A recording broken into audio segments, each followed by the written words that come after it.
This is Kamlesh Ahuja sir की chemistry class.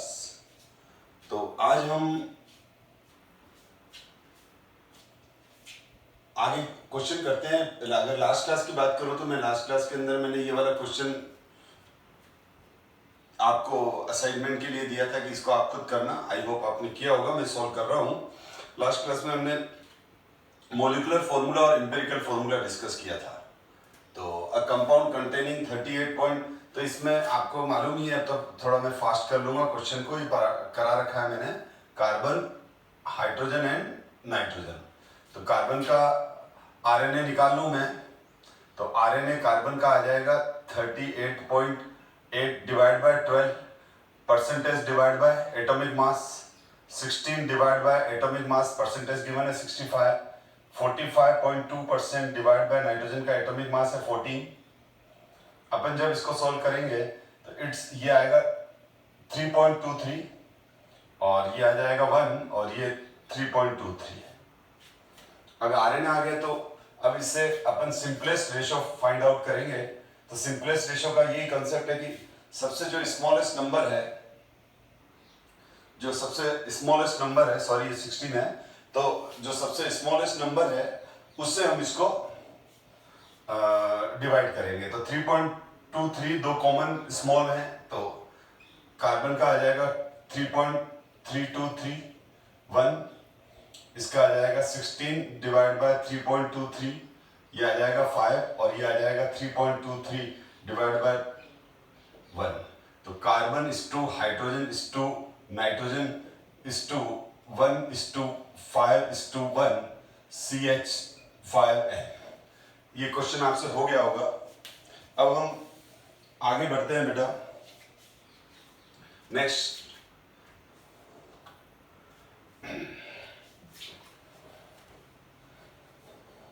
एक objective question है, क्योंकि अब तो बोर्ड के अंदर ऑब्जेक्टिव क्वेश्चन भी आने लग गए हैं बेटा, और कॉम्पिटिटिव में तो ऑब्जेक्टिव आते ही हैं।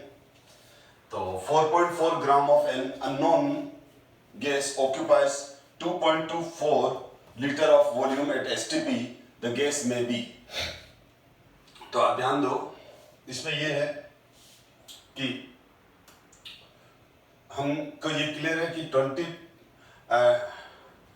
22.4 लीटर कोई भी गैस है तो वो क्या हो जाएगा 1 मोल, और 1 मोल का मास अगर ग्राम में x ग्राम है तो उसका मोलिकुलर मास कितना हो जाएगा, मोलिकुलर मास हो जाएगा x। बात समझ में आई बेटा? नहीं, सुनो बेटा, मैंने बढ़ा रखा है बेटा कि 1 मोल का जो मास किसी भी गैस का, किसी भी मॉलिक्यूल का जो मोलिकुलर मास होता है, सपोज करो मैं इसको रिवर्स समझा देता हूं, ये मोलिकुलर मास है x, कोई गैस है और उस गैस का मोलिकुलर मास है x, तो उसका x ग्राम किसके बराबर हो जाएगा, उसका x ग्राम 1 मोल के बराबर हो जाएगा। उसका x ग्राम किसके बराबर हो जाएगा, 1 मोल के बराबर हो जाएगा, और उस 1 मोल का मास 22.4 लीटर हो गया। इसका मतलब 22.4 लीटर गैस का जो मास है, अगर वो x ग्राम आ रहा है तो molecular mass of gas will be क्या होगा, या वुड बी क्या होगा बेटा, x। तो हम अगर 22.4 लीटर गैस का मास निकाल लें तो वो ही मास ग्राम पर मोल में उसका मोलिकुलर मास आ जाएगा। फॉर एग्जांपल आप देखो, मेरे पास 1 मोल CO2 है, तो 1 मोल CO2 22.4 लीटर के बराबर होगी, और 1 मोल CO2 का मोलिकुलर मास कितना है, इसका मोलिकुलर मास है 44, तो 44 ग्राम। तो देख लो आगे, मोलिकुलर मास CO2 का क्या है, मोलिकुलर मास CO2 का 44 है, और मोलिकुलर मास CO2 का 44 है, तो 44 gram equals to 22.4 litre equals to 1 mole, या 1 मोल CO2 का वॉल्यूम कितना होगा 22.4 लीटर, उसका मास कितना होगा 44 ग्राम। इसका मतलब अगर हम किसी गैस के STP पर, किसी गैस का STP पे हम 1 मोल का मास निकाल लें, तो वो हमारा मोलर मास आ जाएगा, किस में आ जाएगा, ग्राम पर मोल, क्योंकि मोलर मास की यूनिट ग्राम पर मोल होती है और यू होती है। मोलर मास की यूनिट क्या होती है, ग्राम पर मोल, और ग्राम पर मोल कैसे होती है मैं नेक्स्ट क्वेश्चन में अच्छे से क्लियर करता हूं। और 1 ग्राम पर मोल को ही 1 यू और 1 AMU कहते हैं अपन।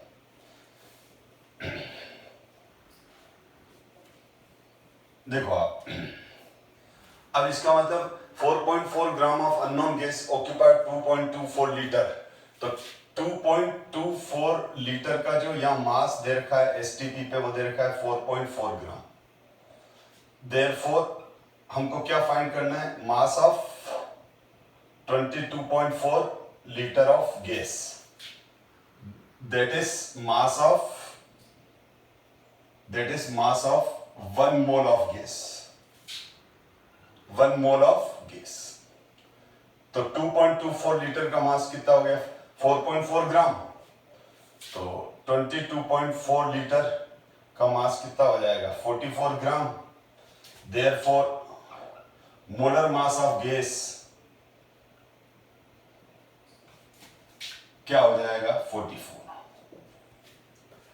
तो यानी इन चारों में से जिसका मोलर मास 44 आ जाए, इन चारों में से जिसका मोलर मास 44 आ जाए वो आंसर सही हो जाएगा।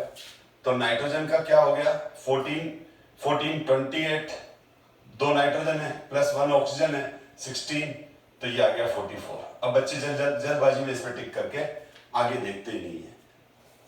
कार्बन 12 प्लस 16 कितना आ गया, 28, ये ऑक्सीजन का। अब यहां पर देखो कार्बन 12 प्लस O2 है बेटा ये, तो O2 का कितना होता है 32, 44। तो यहां फर्स्ट एंड थर्ड दोनों आंसर सही है, यानी करेक्ट आंसर विल बी 4। आगे बात समझ में, क्योंकि N2O गैस का मोलर मास क्या है 44, N2 गैस का मोलर मास क्या है, N2 गैस का मोलर मास है 44 बेटा, N2O गैस का मोलर मास है 44 और CO2 का 44 है, तो ये दोनों गैस हो सकती है, इसलिए आंसर 4th हो जाएगा बेटा। यस, हम आगे डिस्कस करते हैं। लेट्स सी, नेक्स्ट क्वेश्चन देखते हैं। Calculate the weight in gram of 1 atom of carbon. तो ये देखो, कार्बन का एटॉमिक मास क्या है 12, तो 12 ग्राम कार्बन किसके बराबर होगा बेटा, 1 मोल के बराबर होगा। 12 ग्राम कार्बन, यानी 12 ग्राम कार्बन में नंबर कितने हो गए, इतने एटम्स हो गए। ये तो क्लियर है। अब ये तो अब बेटा ये बहुत इजी लगते होंगे टूल्स, क्योंकि मैंने बहुत पढ़ा दिए हैं। तो 1 एटम का मास ग्राम में निकालना है, तो इसका मतलब 6.022 इंटू 10⁻23, इसका टोटल मास कितना है 6.022 इंटू 10⁻23 का मास कितना है 12 ग्राम। तो मैं ये लिख सकता हूं, आपको समझ में आ गया, कार्बन का एटॉमिक मास, कार्बन क्या होता है 6C12, तो कार्बन का अगर मैं 12 ग्राम लूंगा तो वो 1 मोल के बराबर हो गया। तो मैं क्या लिखूंगा 6.022 इंटू 10⁻23 कार्बन एटम्स हैव कितना 12 ग्राम। 6.022 इंटू 10⁻23 कार्बन एटम का मास कितना है, मास ऑफ 6, ये हो गया मास, ठीक है। तो अब क्या हो जाएगा, mass of 1 carbon atom, now mass of 1 carbon atom will be क्या होगा, 12। 6.022 इंटू 10⁻23 का 12 है, तो 1 का कितना होगा, सिंपल यूनिटरी मेथड ले लेंगे बेटा। तो ये एग्जैक्ट 2 से थोड़ा कम आ जाएगा, 6 है ना, 612, तो ये 1.99 आ रहा था, इंटू ये 10 ऊपर ले गया -23 ग्राम। यानी 1 कार्बन एटम कितना स्मॉल होता है, 1 कार्बन एटम का मास ग्राम में निकालो तो वो हो गया एक तरह से 1.99 इंटू 10⁻³ ग्राम, -23 ग्राम। 1.99 की जगह अगर 2 भी ले लोगे तो चल जाएगा। तो बहुत सारी बुक्स में अप्रोक्स में लिख देता है वो 2 इंटू 10⁻³ ग्राम। तो कंफ्यूजन मत करना, दोनों आंसर करेक्ट हैं। 1.99 को 2 ले सकते हैं। तो एक कार्बन एटम का मास कितना हो गया? 2 इंटू 10⁻23। ठीक है, तो हमेशा देखो 1 मोल का मास है 12, तो 12 ग्राम कितने का मास है? तो कार्बन का मोल है। एटॉमिक मास ये लिख सकते हैं ना। अब आपको समझ में आ गया एटॉमिक मास ऑफ कार्बन क्या हो जाएगा? एटॉमिक मास ऑफ कार्बन 12 ग्राम पर मोल।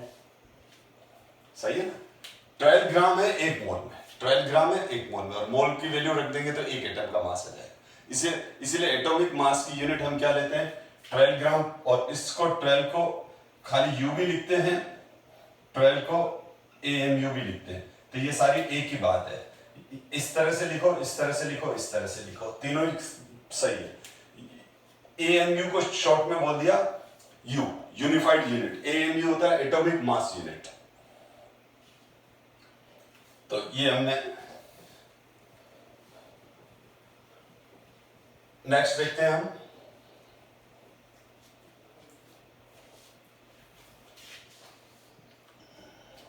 और अब देखो धीरे धीरे लेवल बढ़ता जा रहा है क्वेश्चन का। Organic compound contains carbon and hydrogen only, burning a small sample of it in oxygen gives 6.76 gram carbon dioxide and 1.38 gram of water and no other product is find out mass of hydrocarbon. ये बोल रहे हैं कि एक organic compound है जिसमें खाली carbon और हाइड्रोजन है, कार्बन और हाइड्रोजन है। ये है एक ऑर्गेनिक कंपाउंड। और इसको जब हमने बर्न किया, बर्न करेंगे तो किससे? तो क्या बन जाएगा? CO2 plus H2। CO2 कितना बन रहा है? CO2 बन रहा है 1.38 ग्राम। ये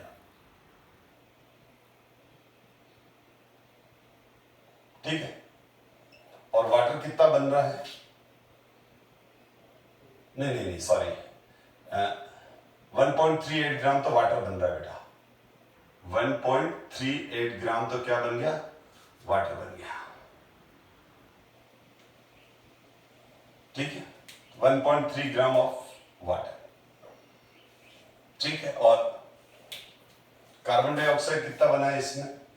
6.76 ग्राम।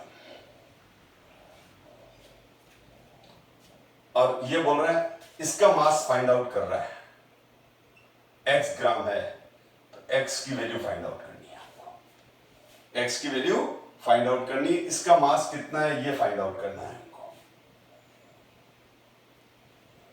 तो ये क्लियर है कि ये तो O2 एयर से आई है, इसमें तो कार्बन और हाइड्रोजन ही है। तो इस CO2 के अंदर जितना कार्बन है, जितना भी कार्बन है वो ये वाला है। इसमें जितनी भी हाइड्रोजन है, तो इसमें जितना भी कार्बन है वो कौन सा है? जितना भी कार्बन है वो ये वाला है, और जितनी भी हाइड्रोजन है वो ये वाली है। इसका मतलब ध्यान दो, ये 6.76 ग्राम में 6.76 ग्राम में जितना भी CO2 है, 6.76 में जितना भी 6.76 ग्राम CO2 में जितना भी कार्बन है वो इस हाइड्रोकार्बन का है। इस H2O में 1.38 ग्राम H2O में जितना भी हाइड्रोजन है वो इसका ही है। तो हम 6.76 ग्राम में क्या फाइंड आउट कर लें? Mass of carbon. इसमें हम mass of carbon find out कर लें और इसमें mass of hydrogen find out कर लें। ठीक है, तो ये वाला कार्बन फाइंड आउट करना है और ये वाला हाइड्रोजन फाइंड आउट करना है। CO2 का मॉलिक्यूलर मास कितना होता है? 44। तो मैं ये लिख सकता हूं, ध्यान दो बेटा, 44 gram of CO2 have 12 gram carbon. कोई प्रॉब्लम है? क्योंकि ये CO2 है बेटा, CO2 का टोटल मॉलिक्यूलर मास कितना है? 44।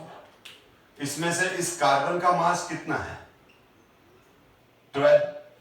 और इस ऑक्सीजन का मास कितना हो गया? 32। ऑक्सीजन का मास कितना हो गया? 32 और कार्बन का मास कितना हो गया? तो 44 में से 12 पार्ट किसका है? कार्बन का। तो अब अपने पास सिंपल यूनिटरी मेथड हो गया। तो 1 ग्राम ऑफ CO2 है कितना? 12/44। लेकिन 1 ग्राम में तो पूछा ही नहीं है, हमसे पूछा है 6.76 ग्राम में। तो मैं इसको यहां चेंज कर रहा हूं, 6.76 ग्राम में कितना हो जाएगा? तो मैं कर दूंगा इनटू 6.76। अब मैं इसको सॉल्व कर लेता हूं, तो ये आ जाएगा, ये है 81.12 डिवाइड बाय 44, और इसको आगे सॉल्व करूंगा तो ये आ रहा है 1.84 ग्राम। इसका मतलब हमारे पास इस कार्बन की वैल्यू मिल गई बेटा, यह कार्बन आ गया 1.84 ग्राम। अब अपन हाइड्रोजन का मास निकाल ले बेटा, तो हाइड्रोजन का मास भी इसी तरह से निकलेगा। वाटर का मॉलिक्यूलर मास कितना होता है? वाटर का मॉलिक्यूलर मास 18। अब इसके 18 पार्ट में से ऑक्सीजन का कितना पार्ट हो जाएगा? 16 पार्ट, और ये और 2 पार्ट हाइड्रोजन का। ठीक है, क्योंकि 18 में से 16 पार्ट तो ऑक्सीजन का है और 2 H एटम है। जैसे CO2 में 32 पार्ट तो ऑक्सीजन का है और क्योंकि और 12 पार्ट कार्बन का है। तो यहां पर मैं क्या लिख सकता हूं बेटा, देखो 18 gram of H2O have 2 gram of hydrogen. तो 1 gram of H2O have 2 divide by 18 into, ध्यान दो क्योंकि हमारे पास कितना वाटर कितना है? 1.38। तो ये 1.38 ग्राम में इंटू हो जाएगा 1.38। इसको मैं सॉल्व करूंगा तो ये 9 आ गया, 9 को इससे सॉल्व करेंगे तो ये आएगा 0.153। तो मेरे पास इसकी वैल्यू कितनी आ गई? मेरे पास इसकी वैल्यू आ गई 0.153।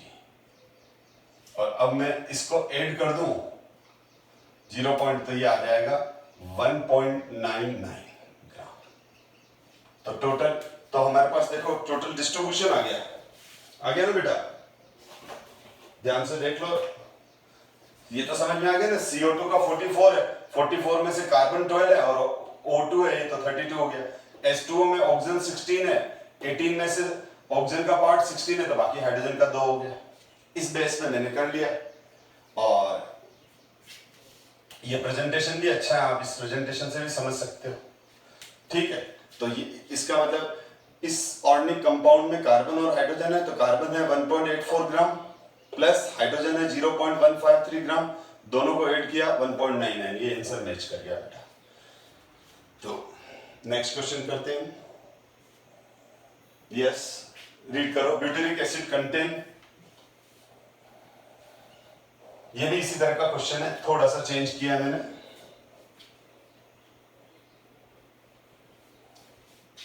ब्यूटेरिक एसिड है। अब आप ये परेशान मत हो कि ब्यूटेरिक एसिड क्या होता है, उसका फॉर्मूला क्या होता है, हमको उससे मतलब नहीं, हम तो बिना फॉर्मूले के भी अपना आंसर निकाल लेंगे। देखो कैसे।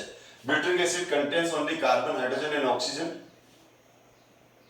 A 4.24 gram sample of butyric acid is completely burn.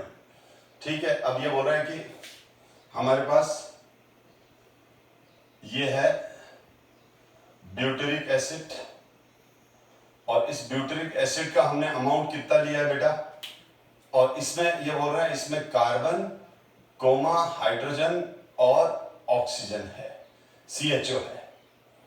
ठीक है, मैंने N नहीं लिखा, चलेगा। और यहां पर इसका अमाउंट कितना ले रखा है 2.24 ग्राम। ब्यूटेरिक एसिड है जिसमें कार्बन हाइड्रोजन ऑक्सीजन है और इसका 2.24 ग्राम लिया है। अब इसको कंप्लीटली बर्न कर रहे हैं। हमने इसको कंप्लीटली बर्न किया। तो जब हमने इसको कंप्लीटली बर्न किया तो it gives 8.45 gram of CO2 and water. तो CO2 और वाटर मिला, CO2 प्लस वाटर, पिछले क्वेश्चन की तरह ही है। It gives 8.45 gram carbon dioxide. तो ये 8.45 ग्राम कार्बन डाइऑक्साइड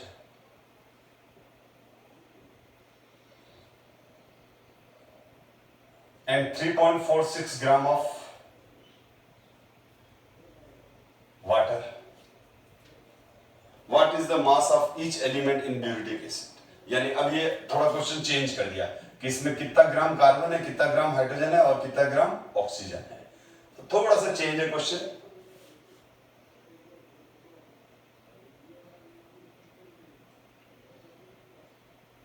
तो ध्यान दो,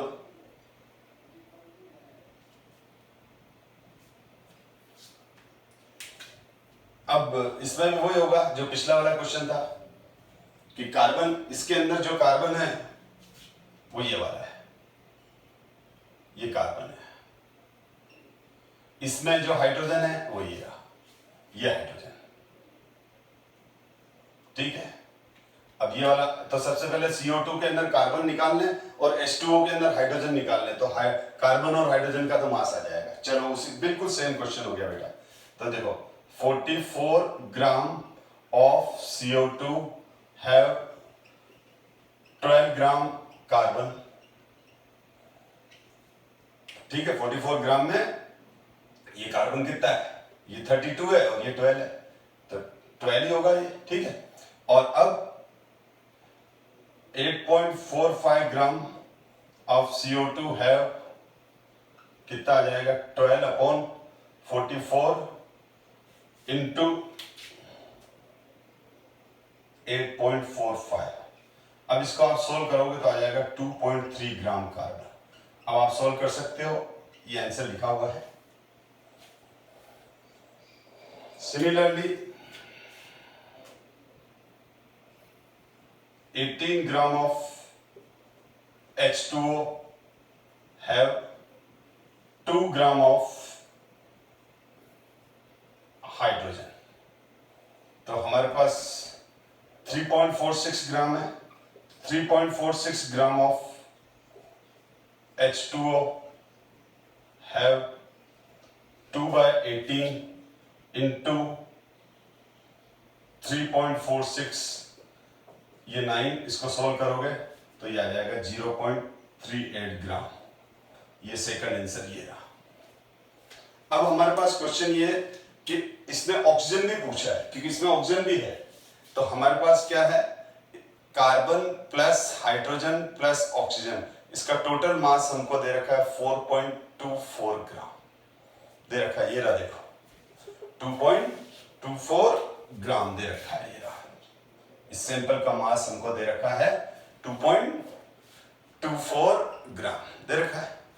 अब हमारे पास कार्बन का मास कितना आ गया, इसमें कार्बन का मास 2.3 आ गया, प्लस हाइड्रोजन का मास कितना आ गया 0.38, और ऑक्सीजन का मास x अज्यूम कर लेता हूं तो आ जाएगा बेटा।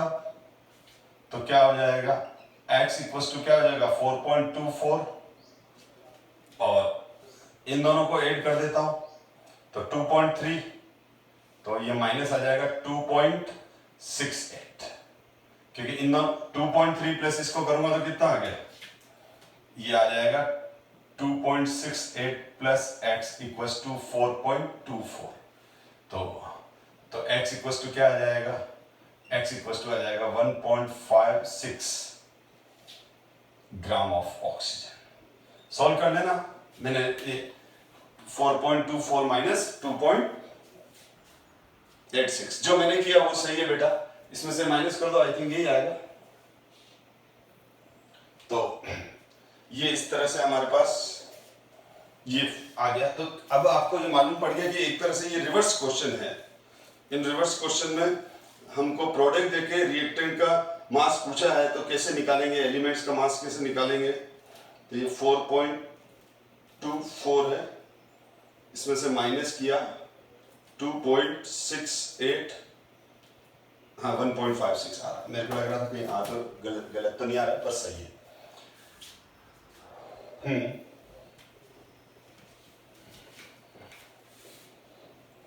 देखो अब आगे बढ़ते हैं।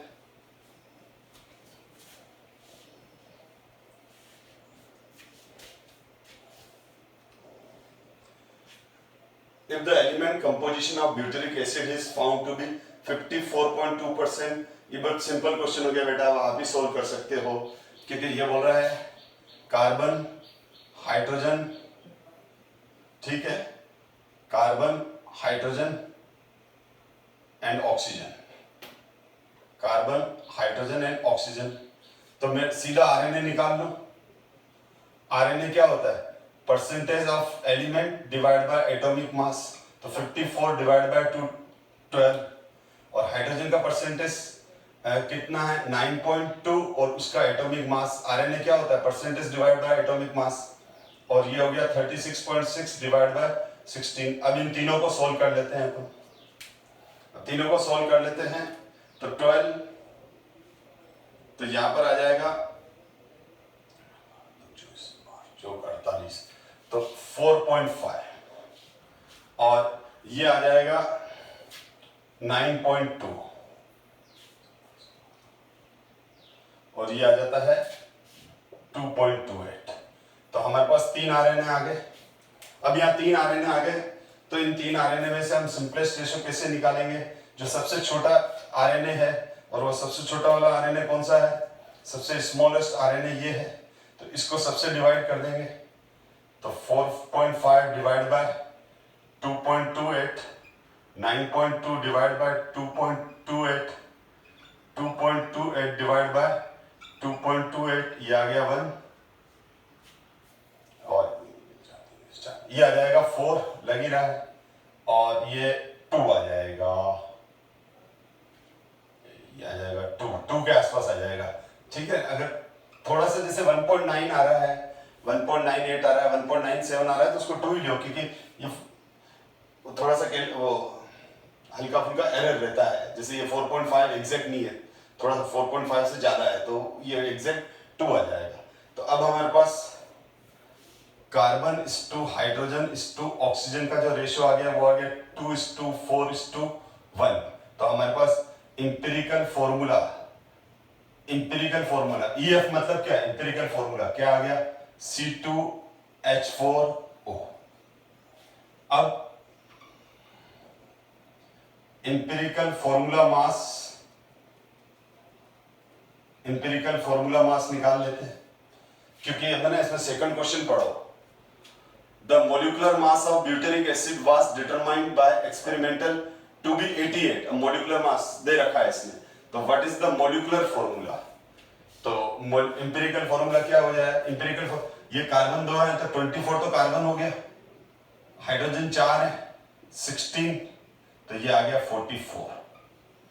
क्या आ गया, तो empirical formula mass इसका कितना आ जाएगा, 24 कार्बन का, 2 कार्बन है, 4 हाइड्रोजन, 4 और 16, तो ये कितना आ गया हमारे पास 44 इंपेरिकल फॉर्मूला मास आ गया।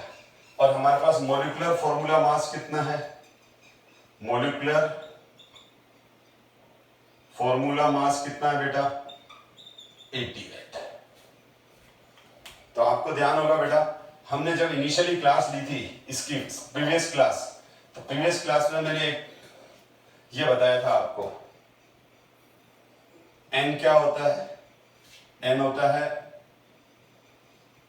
Molecular formula mass divide by empirical formula mass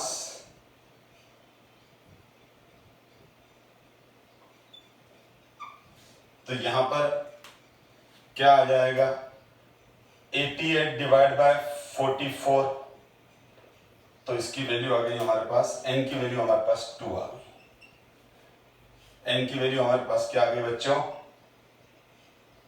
2 आ गई। और अब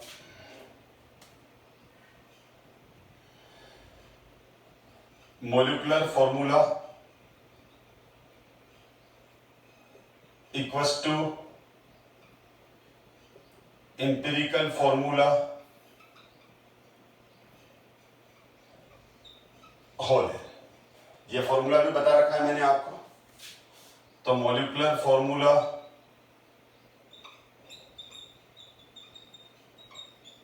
इंपेरिकल फॉर्मूला क्या हो जाएगा, CH2O, जो गिवन है वो लिख रहा हूं। इंपेरिकल फॉर्मूला ये है C2H4O, n की वैल्यू 2 आ गई। अब n की वैल्यू 2 आ गई तो इसको 2 से मल्टीप्लाई कर दूंगा तो ये क्या हो जाएगा, 2 इंटू 2 4, 4 इंटू 2 8 O2। ये अंदर मल्टीप्लाई होगा ना, 2 इंटू 2 4 हो गया, 4 इंटू 2 8 और ये O2। तो ये मॉलिक्यूलर फॉर्मूला आ गया हमारे पास। और ये आई थिंक आपको समझ में आ गया होगा, सिंपल क्वेश्चन है। अब तो मैं नहीं मानता कि इतना पढ़ने के बाद, इतनी बार बार धीरे धीरे पढ़ाना और इतने क्वेश्चन प्रैक्टिस कराने के बाद, अब मैं नहीं मानता कि आपको प्रॉब्लम आनी चाहिए। क्योंकि और आती है तो एक बार वापस आप वीडियो देख सकते हो, समझ में आ जाएगा। मैंने कहा ना, अगर आप थोड़ा सा, अगर आप चाहते हो कि मुझे समझ में आए तो 100% आएगा। फिर एक बार छोड़ के आप 2 बार देखो। अब ये बहुत अच्छा क्वेश्चन है, बहुत अच्छा क्वेश्चन है एनसीईआरटी का 1.34, वेल्डिंग फ्यूल गैस, एनसीईआरटी का। अब देखो, ऐसा नहीं है कि मैं ही ऐसे क्वेश्चन करा रहा हूं, आप खुद एनसीईआरटी बुक खोलो, एनसीईआरटी बुक मैं करा रहा हूं, इससे भी अच्छे अच्छे क्वेश्चन मिलेंगे जो मैं करा रहा हूं। जैसे ये देखो एनसीईआरटी का क्वेश्चन है, सारे एनसीईआरटी के क्वेश्चन करा दूंगा जब चैप्टर एंड होगा ना, at the end of chapter सारे, जिस दिन बोलूंगा चैप्टर खत्म तो आप देखना एनसीईआरटी के अंदर अगर 50 क्वेश्चन होंगे तो 50 अपने सॉल्व हो चुके होंगे। एनसीईआरटी का 1.3 क्वेश्चन है, a welding fuel gas contains carbon and hydrogen only. ठीक, burning a small sample of it in oxygen gives 3.38 gram of carbon dioxide. तो ये बोल रहा है, देखो ये बोल रहा है एक वेल्डिंग फ्यूल है और वो वेल्डिंग फ्यूल किससे मिलकर बना है। मैं वेल्डिंग फ्यूल को WF बोल रहा हूं। क्या बोल रहा हूं बेटा, WF का मतलब क्या हुआ, वेल्डिंग फ्यूल। तो एक वेल्डिंग फ्यूल है और उसका एक स्मॉल सैंपल, उसका small sample of in oxygen, burning in small sample of it in oxygen gives 3.38 gram, 3.38 gram CO2। तो हमारे पास वही है 3.38 ग्राम CO2 एंड 0.690 ग्राम। वैसे इस तरह का क्वेश्चन करा चुका हूं, पर ये बहुत अच्छा क्वेश्चन है, इसमें मल्टी कंसेप्ट क्वेश्चन है ये। अब देखो एनसीईआरटी के क्वेश्चन कितने अच्छे हैं, मल्टी कंसेप्ट। कुछ स्टूडेंट बोलते हैं सर हम क्वेश्चन प्रैक्टिस इतनी क्यों करें, तो इस क्वेश्चन करने के बाद, ये क्वेश्चन मैं सॉल्व करा रहा हूं ना, इसके बाद अब तो आपको ये फील होगा कि सर वास्तव में सही है कि हम जब तक अच्छे से क्वेश्चन प्रैक्टिस नहीं करेंगे और जो टीचर हमको बहुत सारे क्वेश्चन नहीं कराएगा वो हमारे सब्जेक्ट को इंप्रूव नहीं करवा पाएगा। तो आपको वही टीचर आपका सब्जेक्ट इंप्रूव करवा पाएगा जो आपको प्रॉपर कंसेप्ट के साथ खुद भी खूब क्वेश्चन करके तुमको समझा रहा है, आपको समझा रहा है और तुमको भी बोल रहा है कि खूब क्वेश्चन करो। क्योंकि बुक के पीछे देखो ना कितने सारे न्यूमेरिकल प्रॉब्लम्स हैं। तो welding fuel carbon plus hydrogen ये आ गया, ठीक है, और water and no other product. Okay, अब वॉल्यूम ऑफ 10 लीटर। अब देखो एक पोर्शन ये खत्म हुआ, फिर देखो अब volume of 10 litre measure at STP of this welding fuels found to be weight 11.6। Empirical formula निकालना है, molecular mass of the gas निकालना है, मोलिकुलर फॉर्मूला। एक बार इस क्वेश्चन को आप भी एक बार ढंग से पोस्ट करके रीड कर लो, पोस्ट करके रीड कर लेना, फिर उसके बाद वापस वीडियो को प्ले करना। अब देखो सीधी बात है, इस वेल्डिंग फ्यूल के अंदर जितना भी कार्बन है वो ये रहा और जितना भी हाइड्रोजन है वो ये रहा। तो सबसे पहला काम मैं स्पीड से कर लेता हूं कि सबसे पहले हम इसमें मास निकाल लेते हैं। तो मास निकाल लेते हैं। देखो मैं कैसे कर रहा हूं, खाली देखते रहो। तो 44 gram of CO2, 44 gram of CO2 have 12 gram of carbon. Now 3.38 gram of CO2 have 44 divided by 12 into 3.38। वही जो अभी किया था क्वेश्चन। 44 ग्राम में 12 ग्राम है तो 3.38 में क्या होगा, 44 डिवाइड बाय 12 इंटू 3.38, तो ये आएगा 0.92 ग्राम कार्बन। यानी हमारे पास इसमें आ गया 0.92 ग्राम किसका अमाउंट आ गया, कार्बन का। कार्बन के नीचे लिख दिया मैंने। अब इसी तरह से मैं वाटर का निकालूं तो 18 ग्राम ऑफ H2O है 12 ग्राम। देखो अब याद हो गया था आपको। तो 1 ग्राम ऑफ H2O है 2 है 18 पर 1 ग्राम तो दिया नहीं है।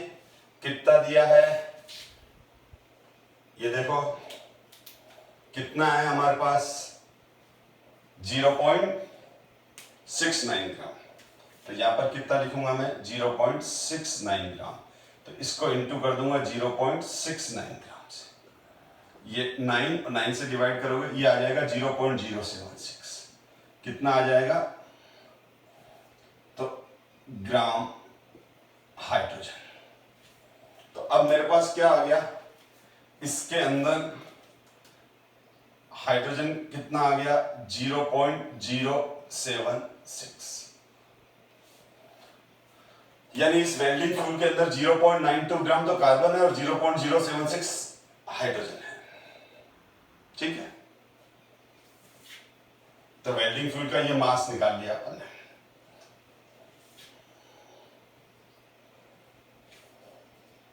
अब इसका एम्पिरिकल फॉर्मूला निकाल लेते हैं। तो वही है, हमारे पास दो एलिमेंट है, कार्बन, टेबल बना लेंगे उसी तरह से एम्पिरिकल फॉर्मूले वाले की। ठीक है, कार्बन है, हाइड्रोजन है। अब इसमें क्या होता है, आरएनए निकालना है। तो ध्यान दो, आरएनए दो तरह से निकलता है। मैंने दूसरा आरएनए इसलिए नहीं बताया कि मैं आपको पहले कंफ्यूज नहीं करना चाहता। आरएनए एक तो आपको क्या कैसे निकालते हैं, percentage divide by atomic mass. ये करा था अपन ने अभी जितने भी क्वेश्चन। और अगर अपन को परसेंटेज नहीं दिया हुआ हो तो सीधा गिवन मास, सीधा रिलेटिव नंबर ऑफ मोल्स भी निकाल सकते हैं। तब इसको बोलेंगे relative number of moles, RNM। लेकिन आरएनए भी बोलते हैं बहुत सारे टीचर्स, और बुक में भी लिखा हुआ है। तो इसको तो आरएनए निकाल रहे हैं अपन। आरएनए निकालने के दो तरीके हैं, पर एक तो percentage divide by atomic mass जो अपन करते हुए आ रहे हैं बेटा, और दूसरा अगर अपन को परसेंटेज गिवन नहीं है, उनके इंडिविजुअल मासेस गिवन है, तो मास को भी एटॉमिक मास से डिवाइड कर दो तो भी जो आ जाएगा वो आरएनए आ जाएगा। तो ये हमारे पास इसका कार्बन का आरएनए कितना आ जाएगा 0.9 गिवन मास निकाल लिया, ये रहा, तभी निकाला मैंने मास, और डिवाइड बाय 12। और इसका गिवन मास कितना है, ये तो हमारे पास कार्बन का मास आ गया था और ये हमारे पास हाइड्रोजन का मास आ गया था। ठीक है, तो ये हमारे पास हाइड्रोजन का मास कितना आया था 0.076 डिवाइड बाय 1। तो इसको सोल्व करोगे तो 0.076 आ रहा है, और इधर से इसको भी सोल्व करोगे तो 0.076 आएगा बेटा।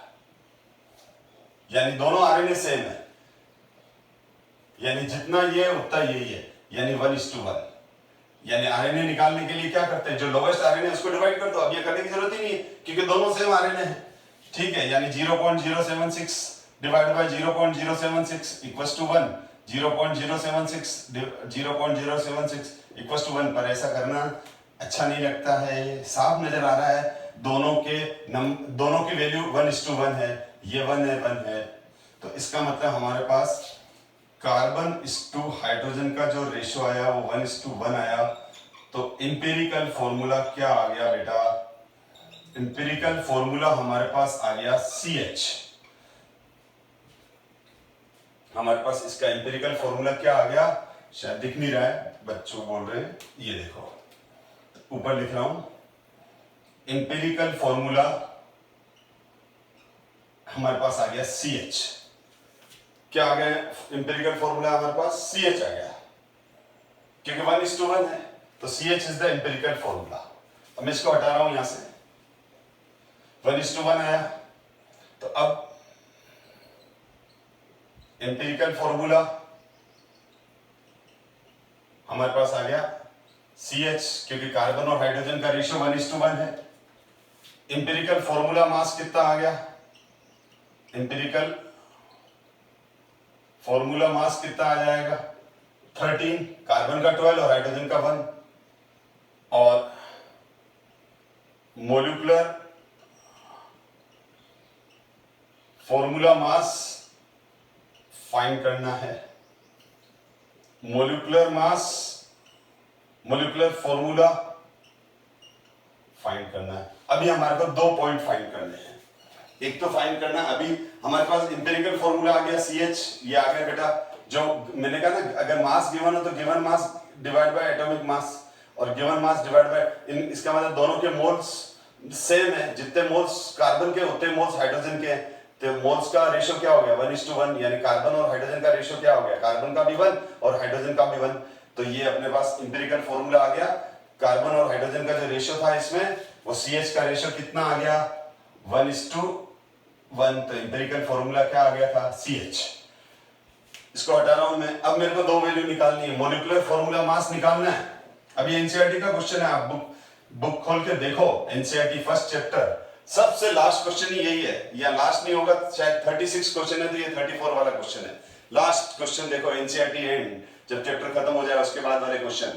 तो मोलिकुलर फॉर्मूला मास निकालना है और मोलिकुलर फॉर्मूला निकालना है। अब मेरे को इन मोलिकुलर फॉर्मूला निकालने के लिए मोलिकुलर मास चाहिए, अभी प्रीवियस क्वेश्चन किया ही था।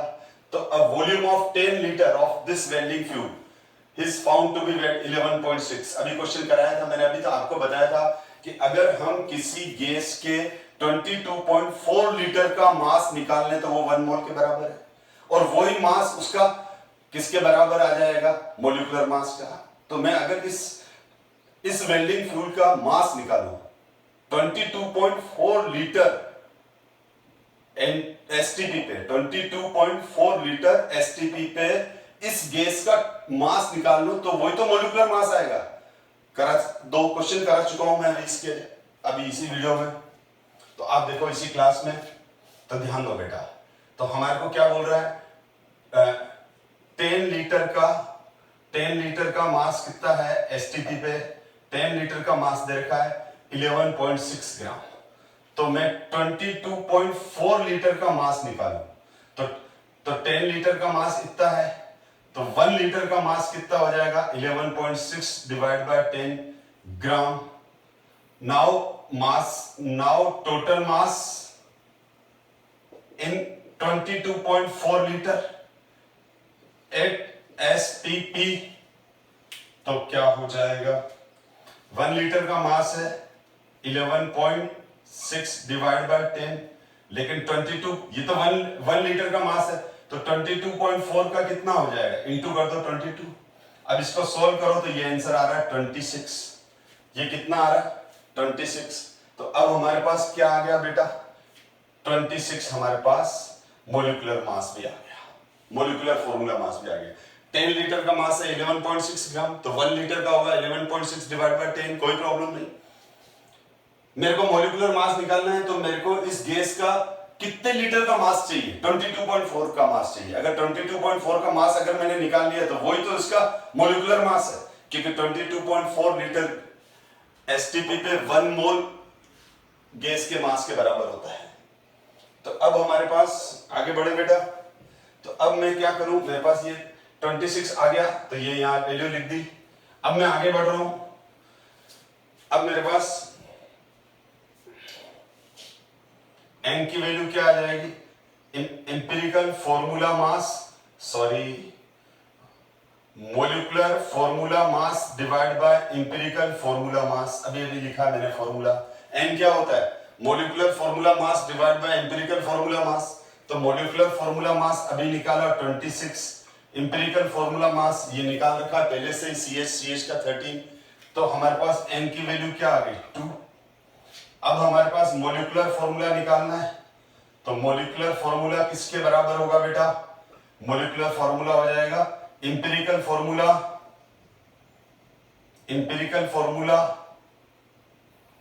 Whole N.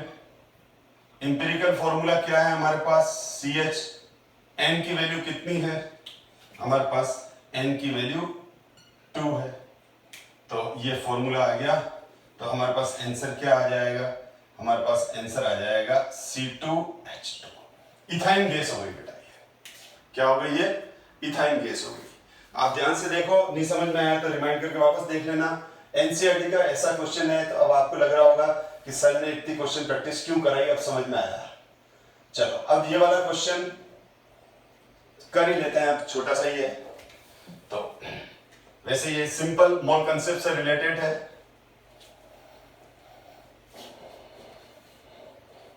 देखो, calculate the total number of electrons present in 1.6 gram of methane. Molecular weight of methane is 16 AMU।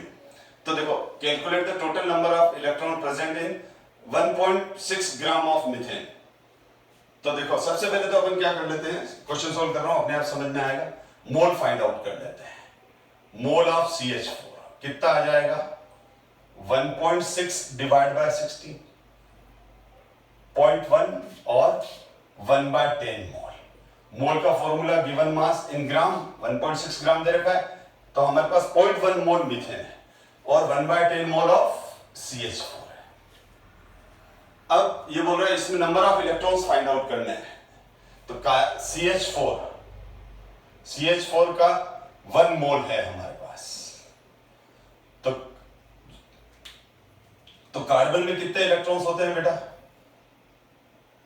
6। और एक हाइड्रोजन में एक, तो 4 हाइड्रोजन में 4, 10 इलेक्ट्रॉन्स।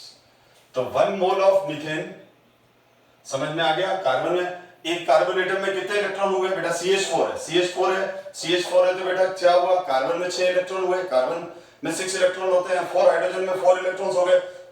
तो CH4 के 1 मॉलिक्यूल में 10 इलेक्ट्रॉन्स हो गए।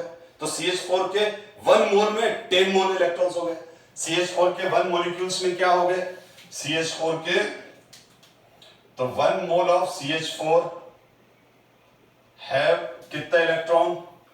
10 मोल इलेक्ट्रॉन्स हो गए। कोई प्रॉब्लम है तो बोल दो बेटा। ये देखो, CH4 6 + 4 10, 4 किसके? 6 कार्बन के इलेक्ट्रॉन, 4 हाइड्रोजन के इलेक्ट्रॉन। ये तो इलेक्ट्रॉन्स किसके? कार्बन के। ये इलेक्ट्रॉन्स किसके? हाइड्रोजन के। तो सीधी बात है, फिर 0.1 मोल CH4 में कितने होंगे? 10 × 0.1। 1 में 10 है तो 0.1 में कितने हो जाएंगे? 1 मोल इलेक्ट्रॉन। भाई ये तो बेटा सिंपल मैथमेटिक्स है कि 1 मोल में 10 मोल है तो 0.1 मोल में कितने होंगे?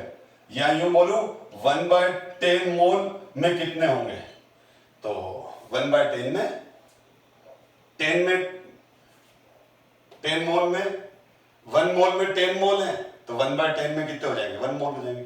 1 मोल इलेक्ट्रॉन्स हो गए, मतलब 6.022 × 10⁻23। सिंपल मैथमेटिक्स है। आप देख लो, कोई चीज समझ में नहीं आया तो वापस देख लो। ठीक, तो हम आगे नेक्स्ट क्लास में अब हम नया टॉपिक लेंगे बेटा। मैं होप करता हूं कि ये जो अभी तक की जो क्लासें कंप्लीट हुई है, ये सारी क्लासें बेसिक क्लासें थी, जिसमें मैंने मोलिकुलर मास, एटॉमिक मास, मोल से नंबर, नंबर से मोल, इंपेरिकल फॉर्मूला, मोलिकुलर फॉर्मूला, इस तरह के ऊपर नीचे करके एक ही कंसेप्ट पर बहुत सारे क्वेश्चन कराए। चैप्टर तो अब स्टार्ट होगा जो जिसमें अब थ्योरी भी आने लग जाएगी, पर ये चीजें आना बहुत जरूरी थी। ठीक है, अब हम नेक्स्ट क्लास में पढ़ेंगे concentration terms, molarity, molality, mole fraction, ये सब डिटेल में पढ़ेंगे। और उसके बाद स्टोइकियोमेट्रिक पढ़ेंगे, फिर लॉ ऑफ केमिकल कॉम्बिनेशंस पढ़ेंगे, हम स्टेप वाइज सब पढ़ेंगे। पेशेंस रखो, मेरे साथ चलो और खूब क्वेश्चन प्रैक्टिस करो। Thank you so much.